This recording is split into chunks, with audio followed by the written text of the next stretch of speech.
Welcome back. This is another little wiring one. Something I do to all the LS cars that I have. I have had some issues over the years with crank sensors, so we'll go through this solution. It's basically the reason why I'm doing it this time. It's because we're changing from a 24 tooth reluctor in the car to a 58. So I need to run a different sensor on the crank, and I figure I might as well build a couple of more cam sensors while we're here. Basically it's called potting the sensor. So we've got some potting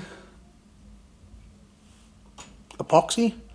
We've got our sensors that I've prepped up, so they've all been cleaned. Just cleaned them with some brake clean here. And then put the pins on and then slide them on and then do some pigtails on them. So they're our fresh 2 crank sensors and they're our 2 cam sensors. So we've got them, well, let's be close, we've got them setting up. And then we've just started to mix up our epoxy here. So basically what we're going to do is we're going to mix up our epoxy. And we've got a syringe here. We're going to fill the syringe up with epoxy, probably pour it into the back of the syringe is the most successful thing, and then we're going to load up that sensor with epoxy, and so basically that's going to hold all the pins perfectly in the sensor, so no vibrations, no nothing is going to cause any connection issues. So we're going to end up with this. This is one that we did previously. This is a 24 tooth, you can see it's potted. Perfect. That is like a good solution for an LS if you ever have crank trigger or cam trigger issues, and it's a solidly mounted engine and there's a bunch of vibrations. So this is what I've found works best. So we're going to go through and do that to all our sensors for the E92. So that's basically going to be a pretty short video, but just wanted to show you guys what we do. If anyone's got any questions, hit me up below and I'll be happy to help. So for now, but we're going to fill these up, potted, then we're going to heat shrink them later. Then we'll go through the actual connectors we're going to use on the end of this to make it like a super solid connection.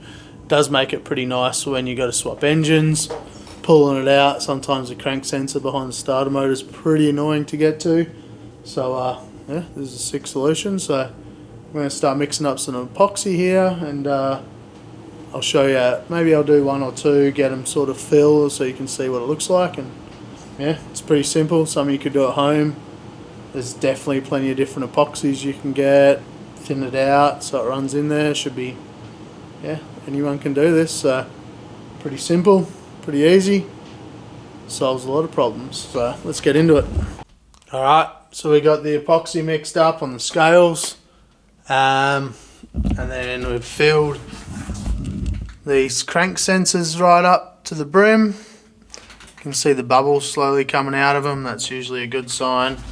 These have come up nice, and potted the TC8 while we're there as well. So TC8 is a thermocouple device. We actually lost one probably a year ago now.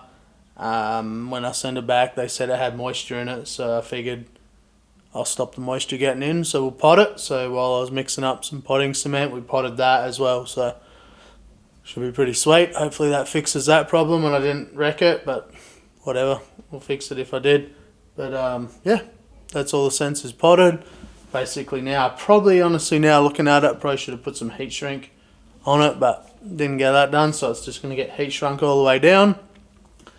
We'll build them probably, honestly probably just leave them till tomorrow now so that can cure, sit in its spot, and then we'll finish them off, put some labels on. They'll be ready to go in the engine tomorrow, so we'll get them installed. We'll show you what they look like once they're installed and have a little job done. Thanks for watching. We'll get that done and I'll show you what it looks like, but for now, there's it. Those pins are never coming out of there. They're going to be a permanent, forever connection. Alright, so you've seen us pot it there. Just come back the second day after it all dried. This is what it looked like.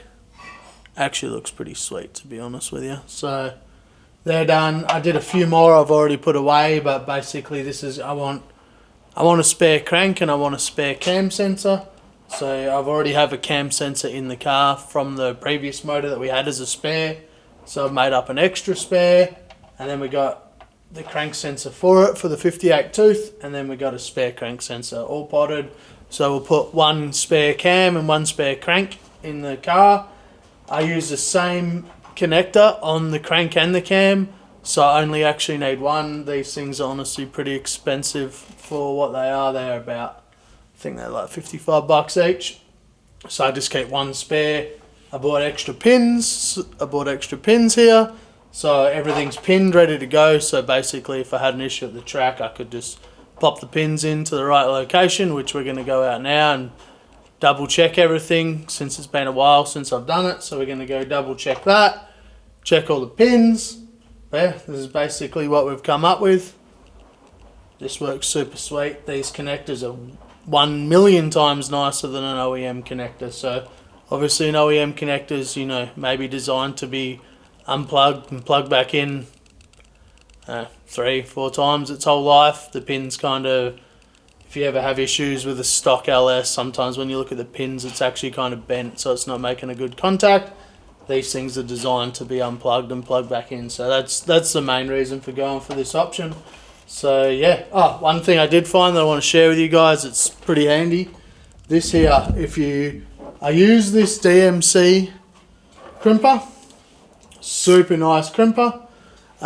With that crimper, you need to buy a bunch of different dies to do all different pins. And honestly, sometimes I struggle. I'm like, what pin is it? And I spend hours on Google looking for the pin. But I found this pamphlet. So anyone that's like looking to do it or want to do it, it's that's the website there. It's from Crimptech, Autosport Tooling Guide. And it's super nice, to be honest with you. You can literally go, alright, so I have this pin here, and then the socket positioner, K23, and then these are all labelled to suit. So these are all your positioner numbers to suit the DMC, and these are your pin or your socket number depending on what you're working on. So I'm going to keep this with my crimpers. It's like super nice, to be honest with you. Like super stoked I found that. So Crimptech Australia, if you search that you'll find it. Super sweet. So yeah, anyone that's using a DMC and doesn't use it all the time and know the pins off the top of their head, this baby will sort you out. So let's go out to the shop now, get these on the engine, pin out the plugs, confirm that our 5 volts, our 5 volt and so on. Make sure we got everything locked in. I have my little boots on here, my little boots. Probably not going to shrink them down till the car actually starts and runs, since I honestly don't know. I'm going to check everything and be 99% confident, but I really don't want to waste those boots. So I'll wait until we fire it up. Once I fire it up, shrink them down, job done. So, and I need to get some different epoxy to seal them up, so we can't do it now anyway, even if we wanted to. So alright, so that's the end of our little potting of the sensors. This is them in their finished home. This is nicely tied up. That'll stop any issues. I've left the boot off here, so if I did mess up, we can swap those pins around, but we pinned it all out. I think I'm pretty good. This is our crank ones in here as well. Same deal, tied up, boots off here. If I need to get that off, I can swap those pins. So that's all the crank sensors, cam sensors sorted.